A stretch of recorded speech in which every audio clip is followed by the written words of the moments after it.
Are we seeing the end of the player empowerment era, or at least a shift?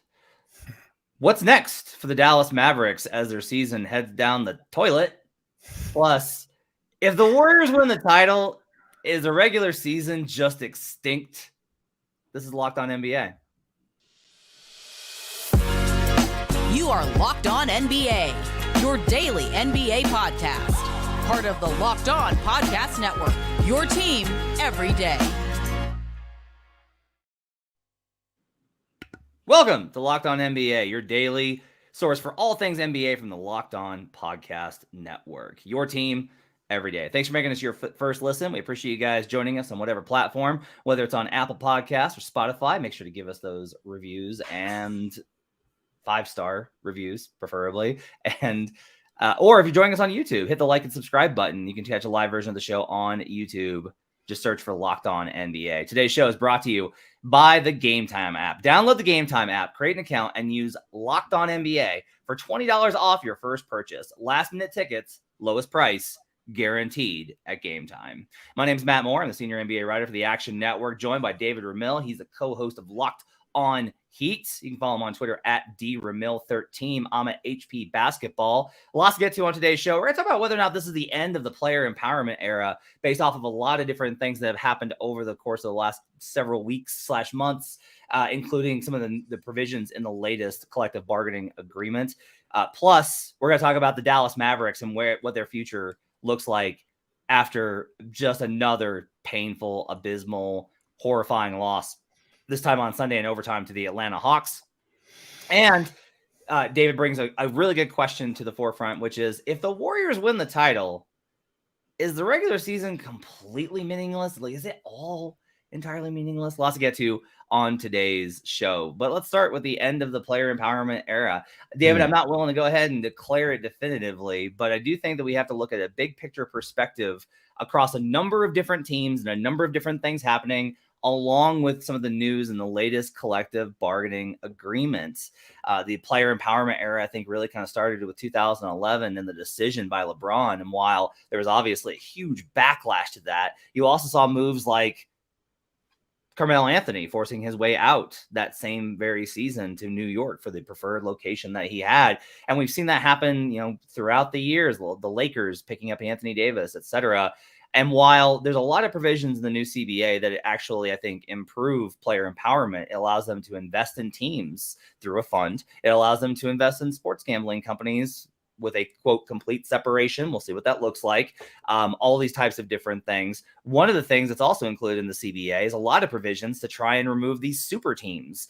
The second apron that was included above the luxury tax, about $6 million over the luxury tax, effectively makes it more difficult for players to form super teams and then add on to those super teams. Those teams have a number of things that they can't do really when they're above that apron. They won't have access to the taxpayer mid-level exception.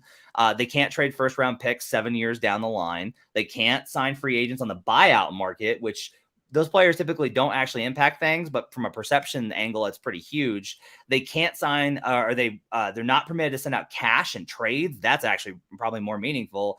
And they can't take back more salary in a trade than they send out. So it gets harder to build these types of super teams along the way. So for me, I look at this, and we'll talk about some of the other things that have gone on around the league, but this to me signals the owners have started moving in a direction of trying to rein in some of, at least from a player empowerment, the ability to effectively build super teams through their own free agency and trade demand decisions.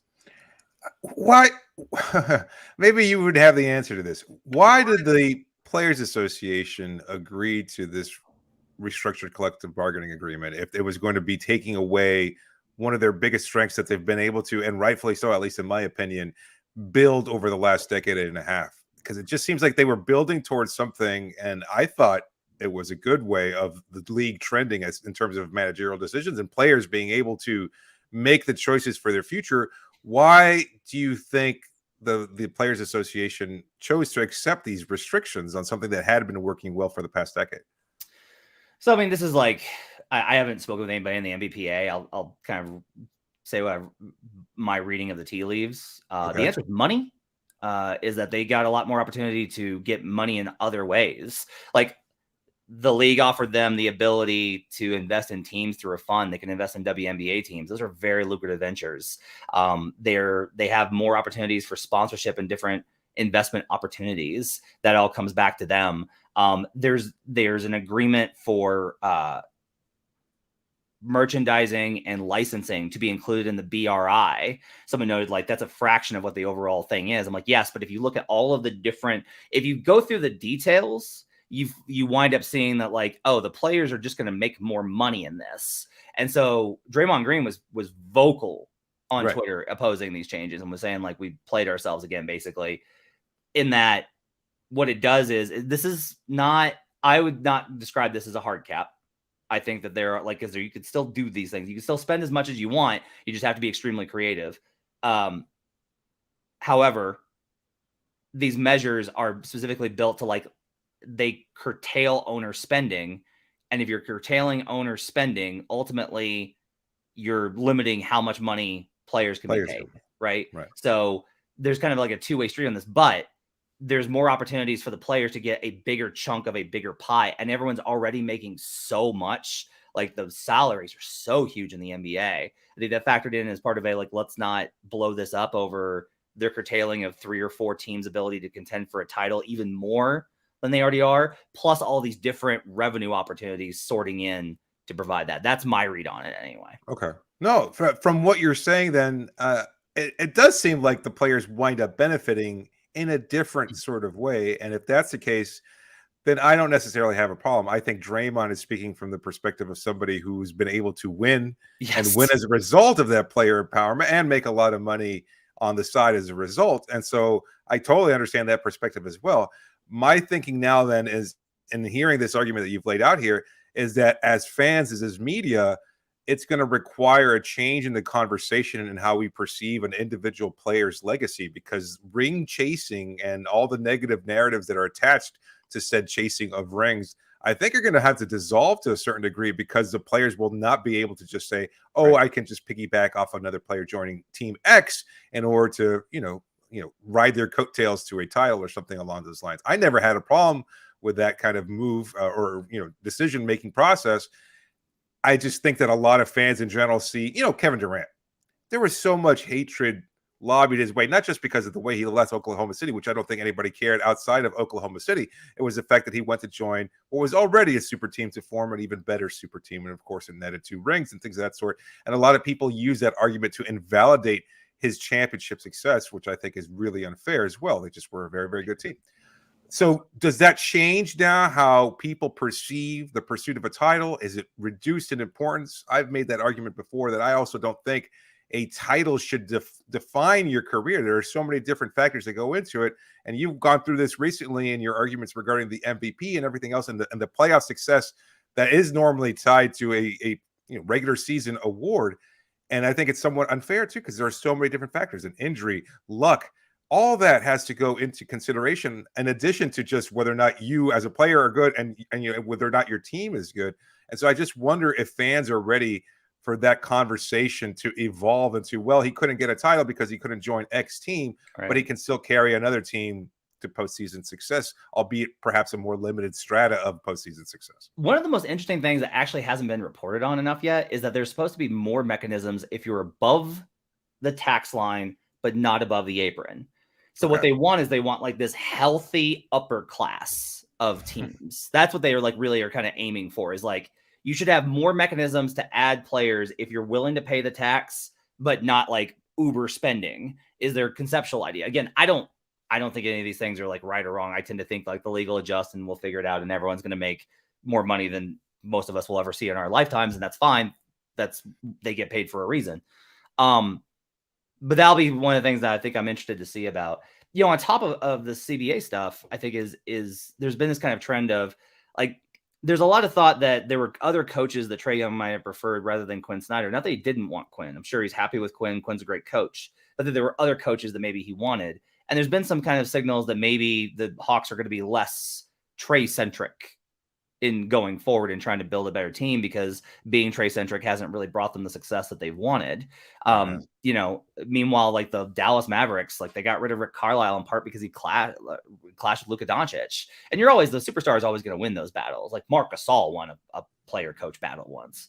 So like these things are always going to lean towards the player. But I do kind of wonder between that, some of these CBA measures and some of these other things, if we're just kind of entering into an era where maybe we won't see, especially I think with the Clippers not having worked and the Nets, like it's less a matter of like the owners being able to stop players from doing what they want, because players are going to be free agents and they're going to be able to demand trades and they're going to want to play with friends. That stuff has gone on and will go on. But I do kind of wonder if some of the give complete control of the franchise, do whatever you have to, if some of that starts to fade, given the failures of some of these teams that are more built that way. It should never have gotten to that point. My thinking is that I don't think Trae Young had done anything other than be a pretty good player to earn the right to veto or make decision-making powers, or to get Lloyd Pierce and Nate McMillan fired, which is effectively what he's done. And I don't know that he's, again, earned that right or responsibility. There are players that I think have earned it, not just by virtue of being great individual players, but also seeing the mechanisms of the league play out over the course of their career and understanding what's at stake and what's necessary in order to get your team, above all else, to reach the levels of success that you want. So it's like most things in life, probably should have been a better established balance. And I just don't think Atlanta had the infrastructure in place to handle the chaos, and I guess I can call it that, of Trae Young and his overwhelming decision-making power in order to make whatever changes they felt were necessary, because it hasn't worked out, to your point. So I think it should have balanced out. I don't know how the CBA necessarily ties into it. I think both teams and both players and teams in general just have to be smarter about making those decisions, rather than just kind of rushing herky-jerky into whether or not they should terminate somebody or trade somebody, or again giving too much responsibility, too much power to a player who hasn't necessarily earned it. And I know that's part of the decision-making process. I know it's hard. It's a judgment. You don't want to piss off Trae Young, because that could tank your whole season. But at the same time, like, you have to be able to draw a line as an organization and say, look, we've given you a lot of creative control. You really haven't done enough to kind of warrant it. So maybe, if you're not happy here, we could try and find another place for you to go. But I don't know if it's necessarily the right decision either. So I don't know. It's always try and strive for a balance. And I'm glad that the league, it seems to at least be trending in that general direction. Yeah, we'll see whether those changes come or not, and I don't know if they're good or not. I'll say I don't like it when the owners have too much power either. I think that's a decidedly worse outcome as well. Sure. Up next, let's talk about the Dallas Mavericks and then their struggles and what their future is going to be looking like. A tough situation in Dallas, and then bad into to what was supposed to be a pretty promising season. We'll talk about that next. First thing to tell you about Gametime.co. Buying tickets to your favorite events shouldn't be stressful. There's so many times when my wife wants to catch sporting tickets, and she gets a bug, and she's like, oh, I have a gap in my schedule, I want to go. And it gets really urgent. Gametime is a fast and easy way to buy tickets for all the sports, music, comedy, and theater near you. They've got killer deals on last-minute tickets and their best price guarantee, so you can stop stressing over the tickets and start getting hyped for the fun that you'll have. One of the really cool things is the flash deal. So if you're just like, oh, I want to go catch something, I have a gap in my schedule, you can just pick those up. The app's really easy to navigate. You can find all those things, and they got images of the seat views, so you can really get a sense for where you're sitting. I hate buying tickets blind. Being able to know what my seat looks like, I think, is really big. Some great concerts coming out here to Denver. I'm very excited about using the Gametime app to get those tickets. Forget planning months in advance. Gametime has deals on tickets right up to the day of the event. You get flash deals on tickets for football, basketball, baseball, concerts, comedy, theater, and more. You can buy tickets in just a matter of seconds, 2 taps, and you're set. They're sent directly to your phone, so you never have to dig through your email. I hate that part of buying tickets sometimes. Snag the tickets without the stress with Gametime. Download the Gametime app, create an account, and use code LOCKEDONNBA, LOCKEDONNBA, for $20 off your first purchase. Terms apply. Again, create an account and redeem code LOCKEDONNBA for $20 off. Download Gametime today. Last-minute tickets, lowest price, guaranteed. We'll be right back on Locked On NBA.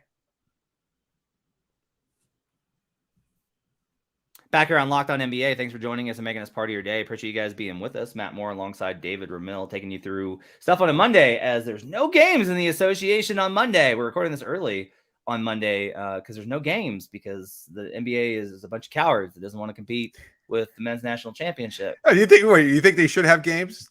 I do. Yeah, I think the game doesn't tip tonight till 9:20. No, that sucks. That So I like will you cover could do that. a 7 and those games would be wrapping. And like if somebody's watching a game and it's close and it's late, they'll probably be like, oh, no, I don't want to miss the championship, but like just don't be, especially because they had 2 games Saturday, 13 games on Sunday, no games today, 13 games tomorrow, and we have multiple sets of back-to-backs this week. What are we doing? Like, do not be afraid of the children missing jumpers at 20%. Like, don't be afraid of the children. Guys, come on. But we're going to talk about some other, they're not really children, they're men, but they're having a hard time. The Dallas Mavericks. The Dallas Mavericks lose on Sunday to the Atlanta Hawks. The Mavericks fall to 37-42, 5 games under 500 for a team that was in the Western Conference Finals last year. They are 1 game out of the play-in tournament, and the Thunder have tiebreakers, so they're effectively 2 games up. The Wolves are 2 games up on the Mavericks, and I believe they have tiebreaker. It's rough. Shams Charania on Monday reported that there's a chance that the Mavericks will consider shutting down Kyrie Irving and Luka Doncic this week, given their slim chances of making the play-in tournament. Woof. There are a lot of ways to, anytime there's something this disappointing, there's a lot of places to lay blame. Let's try and break it down. If I give you coaching, roster construction, superstar performance, how do you rank those 3 in order of blame? The blame pie, as I know that certain podcasts like to do. Hey, roster construction, I think, would be first. I think the trade blew up the sort of chemistry that they were hoping for, and I know that they needed to pull the trigger on something to sway Luka Doncic and try to get his buy-in. Not just this season, but beyond, and also make the high upside potential deal. But you wind up sacrificing a lot of great role players to do it, and I think it was too big a sacrifice for the offensive talents of Kyrie Irving. I think coaching plays almost as much of a role because, to be honest with you, I think Jason Kidd has been overrated as a coach. I think he's been problematic in whatever stints he's had, and I don't think that's gone away in Dallas. And if you listen to Locked On Mavericks, I think there's a pretty hefty shade of blame there, and deservedly so. And then last but least, I guess, is superstar performance. I think that's a really small part of blame because, Kyrie is Kyrie, Luka is Luka. They should have known what those players were capable of in terms of, we can put a lot of points up, but we're going to give up a lot of points in the process. And I don't think that coexistence has been as problematic as many people expected. That just hasn't been the problem. It's the problem with, everything else around those 2 players and the system, the way it's broken down in Dallas over time. So that's how I'd lay blame. Do you see it differently? Yeah, I'm gonna go coaching first. Okay. I'm gonna go coaching. Okay. If you kind of look at it, here's like how this breaks down is they wound up trading. They had Dennis Smith Jr., who's actually been pretty good for the Hornets, by the way. DeAndre Jordan, Yes. Whatever. Wesley Matthews has competed for the Bucks and been good, but coming off an ACL and everything. And 2 future firsts is the key here for Kristaps Porzingis.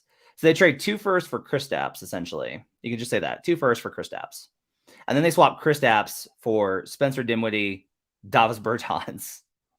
And then they swap Spencer Dinwiddie and Dorian Finney-Smith for Kyrie Irving. So this comes down to Dorian Finney-Smith and 2 first-round picks for Kyrie Irving, which, okay, maybe that's not bad. That's a pretty good, ultimate return on value. But the sequence of events, they lost so much depth in that happening. I agree with you that the roster construction is flawed. Before the season, over the summer, I was asking people about the Mavericks, hey, what do you think about this around the league? And a phrase came up. And it's a phrase that Milwaukee Bucks writers know very well, and they use pretty openly. But everyone around the league kind of has the same thing, and they say, year 2 Kidd. Year 2 Jason Kidd. And the idea is that in year 1, Kidd's very impactful. He brings, defensive intensity on the perimeter and those kind of things, and a new approach, a more relaxed style, honestly, in terms of how he approaches day to day, having been a player. But that year 2 always gets a little worse, always is a little bit rougher. And that year 2, things get, and his attitude kind of shifts. Kids had comments this season I'm just out there watching you guys talking to the media, as if he has no impact on these types of things. Right. The defensive schemes, I've looked at this. The Mavericks were basically a bottom 15 team in defense every year until Jason Kidd's first season, where they popped to 7th, and now they're back to a bottom 5. So what we really have here is like all of the good stuff from last year might have been a mirage. Like there's this idea now of like, well, they traded Dorian Finney-Smith. I'm like, their defense was bad, horrific even with him before. Right. So we really just have like this whole thing of like, why were they good last year? Were they really good last year? I think the comparison between them and the Hawks were amazing. You have the Hawks that made the Eastern Conference Finals run in 2021 and immediately regressed to a 500 sub 500 team. You have the Mavericks that made an unexpected Western Conference Finals run last year, back to a 500 sub 500 team.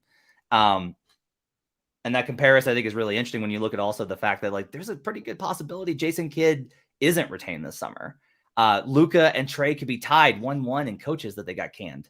And look, I think that they should move on from Jason Kidd because I don't think he was the right hire in the first place.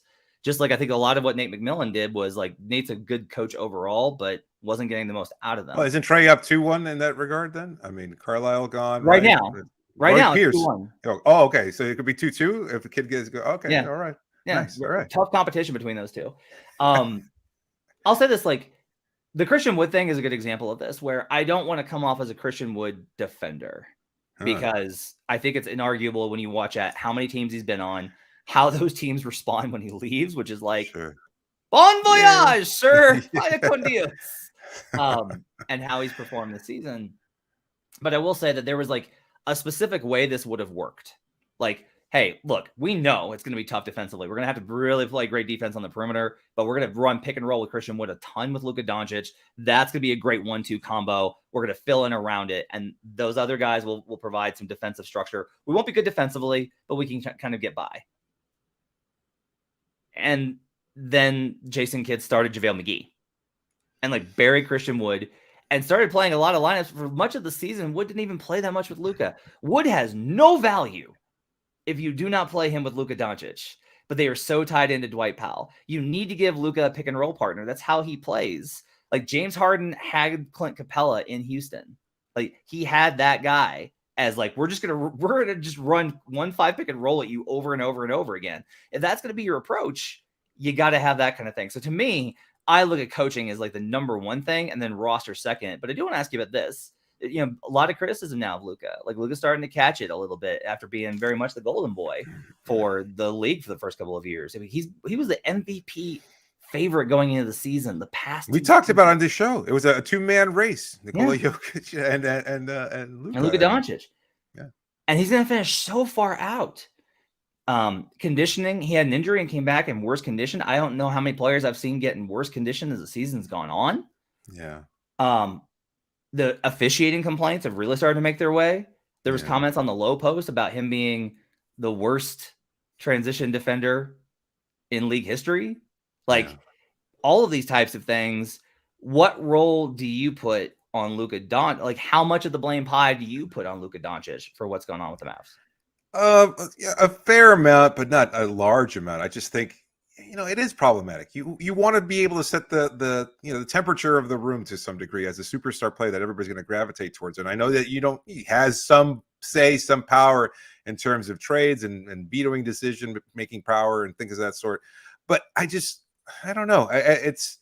He's probably not done enough. But we're also counting on him as a young player, relatively still inexperienced in context of the NBA and the way that the locker room works and things of that sort, that I don't know how much he can actually influence those players other than maybe not with his voice, but other than in the way he acts and his performance out on the floor. And he's still such a good player that I think he has to command the respect of everybody around him. Maybe the histrionics wear thin on some of his teammates, but I don't think that's the case. I think most teammates tend to really appreciate what Luka does, if for nothing else, but because he's so talented and because he makes such great plays for others too, that you're going to get yours one way or the other, whether in terms of contract or in terms of actual points and production. So I don't know that it's as problematic as you make it seem. You're right. The optics of it from the external perspective are not great. I just don't know that internally it's as bad as, say, trading away a good defender, trading away a number of other role players, or kind of just, look, a scene, if you will, from this Saturday's practice at Miami when the Mavericks were in play. Practice had ended, short practice. JaVale McGee, of all people, picture of professionalism or pettiness, according to my co-host Wes Goldberg, running laps back and forth along the baseline there, just trying to get in shape after practice. Everybody else putting up shots, kind of just joking around. Kid just kind of sitting there watching, not doing much of anything. And I mean, again, these are the kinds of things that happen after a practice. But I think the overall feel, especially coming off another tough loss before and losing to Miami later that night and losing to Atlanta the next day, it just doesn't seem like he's doing his job. And I think that's problematic. And you need more from a head coach. You have to draw the line again. And like I said in the first segment, there has to be a balance. You don't want to be such a hard ass that you wind up pissing everybody off, but you have to have some structure in place. You can't just be like, hey, I was a player. I know what I'm doing. Go out there and play and win. Let's hope for the best. It hasn't worked out the way it has in Dallas. That's pretty obvious. Letting Brunson leave obviously looks rough in retrospect with how good he's been with the Knicks. I will say that Brunson had an opportunity with some family connections as well to be the superstar on the New York Knicks, making $120 million a year.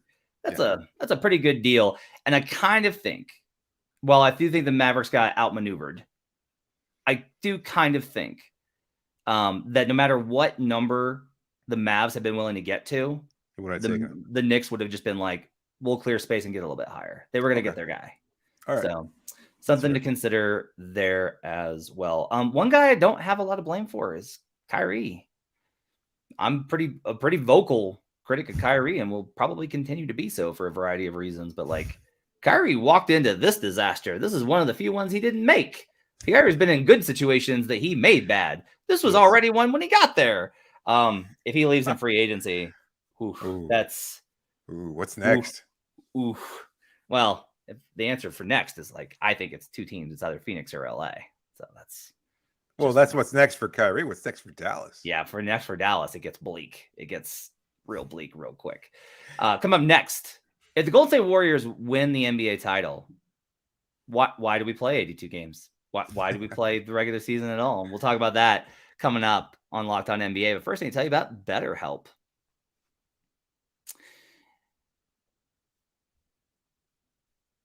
BetterHelp where this show is brought to you by BetterHelp. Want to let you know, getting to know yourself can be a lifelong process, especially because we're always growing and changing. Therapy, I just think it's work that you do on yourself. It's important. Yep. I think it's not something that you need to feel like there's an urgent matter. That's one of the things I've really tried to tell people whenever, when friends have been struggling or family members. I've said, you don't have to be in crisis to go get help. It doesn't have to be something where it's affecting your daily life.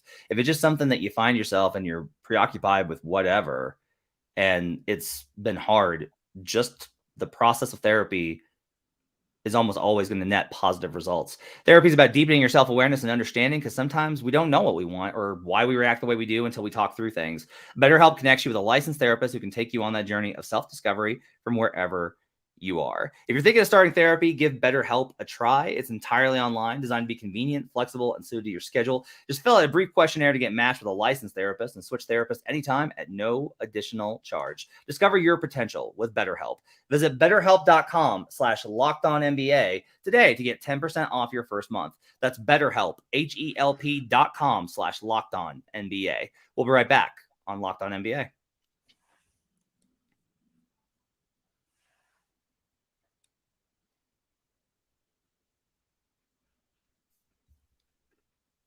Back here on Locked On NBA. Thanks for joining us and making us part of your day. Appreciate you guys being with us on a Tuesday.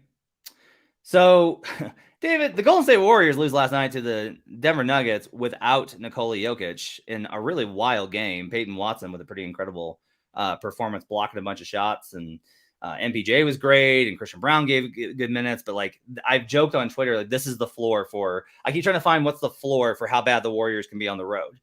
They beat the Rockets and the Mavericks. So they're better than the Rockets and Mavericks on the road, but not better than the Nuggets without Nikola Jokic. That's the bar for how low the floor is for the Golden State Warriors on the road, most notably.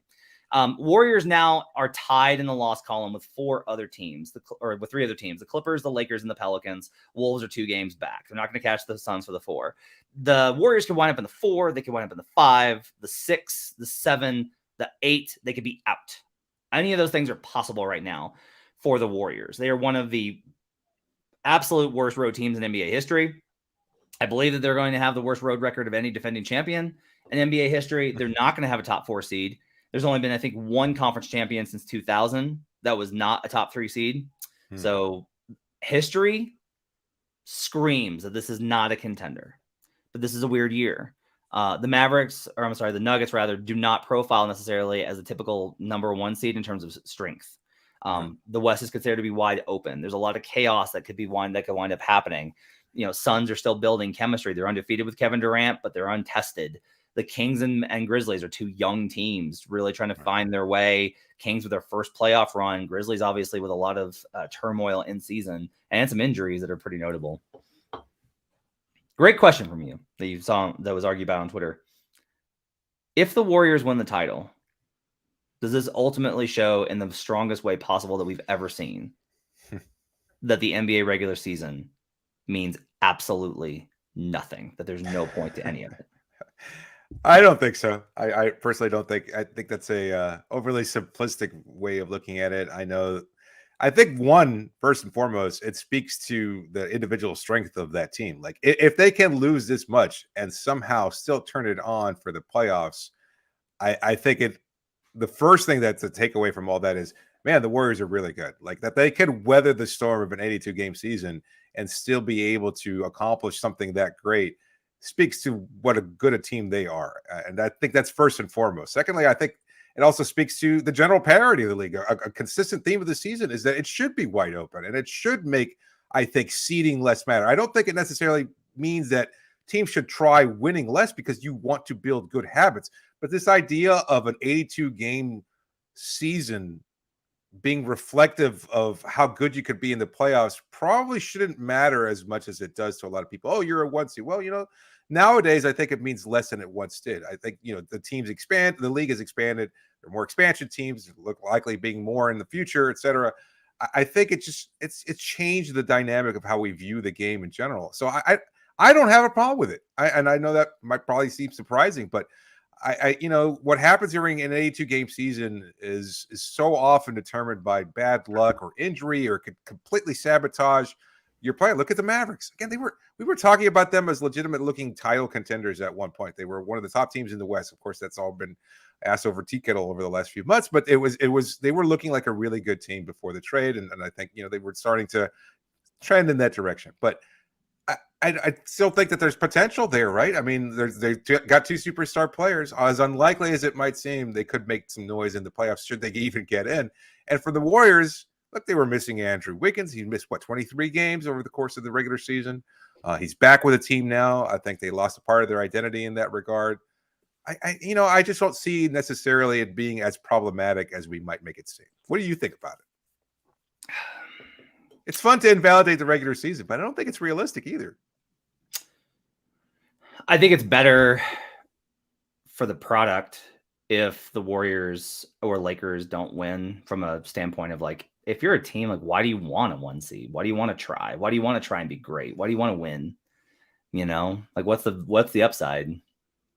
I think that the Lakers are probably a little bit worse than the Warriors, just because like the Warriors are not like their roster is good. They've been missing Andrew Wiggins, and like that's not the entire reason that they're out. One of my favorite things is Zach Lowe's talked about this a lot. The Warriors have the best net rating amongst any 5-man unit in the league, with their intended starting lineup of Steph, Clay, Andrew Wiggins, Draymond, and Kevon Looney. Best net rating in the league, 21.9. Minimum 100 minutes played together. That's the best 5-man unit in the league. What I thought was interesting when I looked at that number, because I saw that, I was like, wow, they're still the champs. And then I looked at what their record was in those games, and they were 14-13. And like Wiseman was a lot of that, and he's gone for sure. But the fact that you had that you were that good together and you still couldn't get more than a game over 500 is pretty concerning. The Lakers, on the other hand, just like they were a mediocre team that made one trade and are now like maybe right back into it in terms of title contention. And it wasn't even like a dynamite awesome trade. It was just like, hey, the Jazz had some guys they were willing to move because they don't want to pay them. We'll throw in a first rounder and snag them. At the other end of the spectrum, though, I think is just like, it is a lot of time to spend in the regular season playing games for it not to matter the outcome. I think that the NBA regular season's biggest problem is that the games. This season's been interesting because it felt like we have a wider disparity. It's not that none of the games feel like they matter. It's that some games feel like they matter a lot and are awesome. And some games feel like, why are we doing this? Like, why is anyone here? With rest management and just teams that don't have much motivation and just like, what's the point? And so like that gap, sports are at their best when there's stakes on the line. Like you need to feel like there's an outcome, like that the outcome of the game matters. And the players are so kind of deadened because of so many losses that they take every year. Like you're going to lose at least like 26 games on average every year. Like that's going to be, you have a great season at 56 wins. You've lost 26 games. That's crazy that's how many you take. We saw like the contrast of like the Warriors going for it in 2016 and that not working out. No. So to me, if the Warriors were to win it this year, I think you could chalk it up to like championship pedigree and how great this core is in a vacuum. There's just like this core in particular has something, but I think the overall impact on the players' mentality will be poor because they'll just be like, why should I put the time and work in when it's just like, all we got to do is get to April and like that's really the only thing that matters. None of these other games matter at all.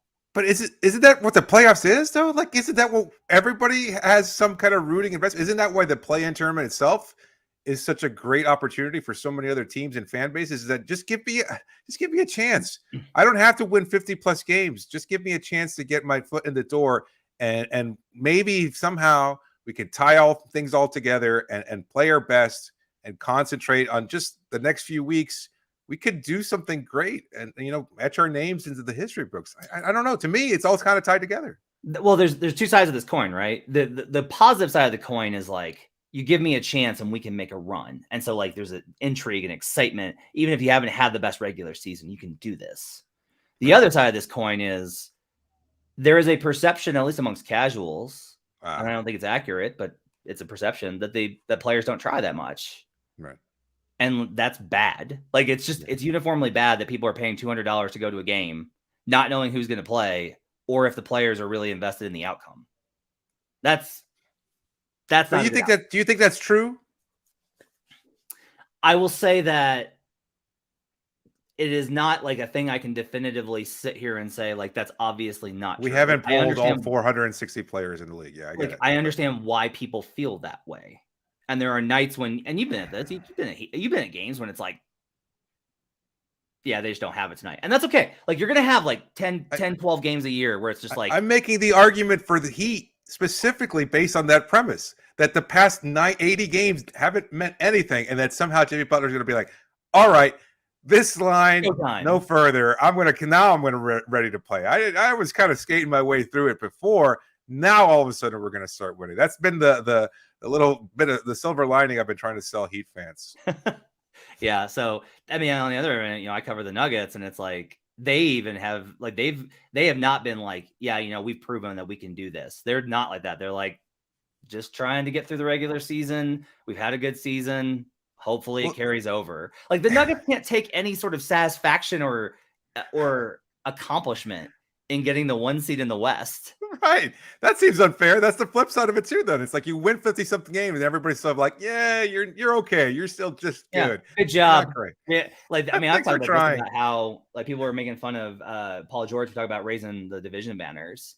And like in other sports, like I'm a football fan. My team winning the division matters a lot to me. Like I want to be better than those other 3 teams. Like it matters a lot to me that they have not been able to touch my team over the last like 7 years. That matters a lot to me. And the NBA, it's literally a joke.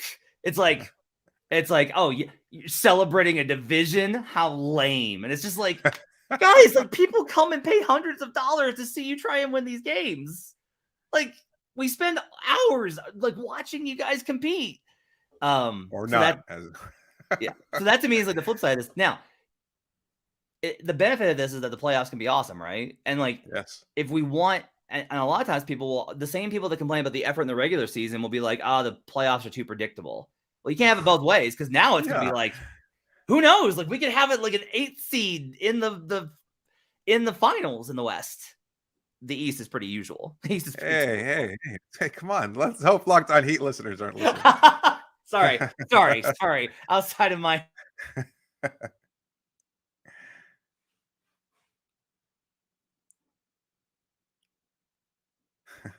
Well, I'm not sure. Oh, are you there? Yeah, All right. That's gonna wrap it up for Locked On NBA. Thanks for joining us, everybody. Have yourselves a great Tuesday. We'll be back tomorrow. John Corrales and Jake Madison will get you set for the NBA slates. They'll recap what happened on Tuesday with 13 games. David, you and I didn't have any, and they get 13 games. Enjoy, Jake, John. Have yourselves a great show there, trying to wrap all that up into one show. Make sure to rate, review, and subscribe. Follow us on Twitter at Locked On NBA Pods. You can follow David on Twitter at DRamil13. We'll see you guys again next time on Locked On NBA.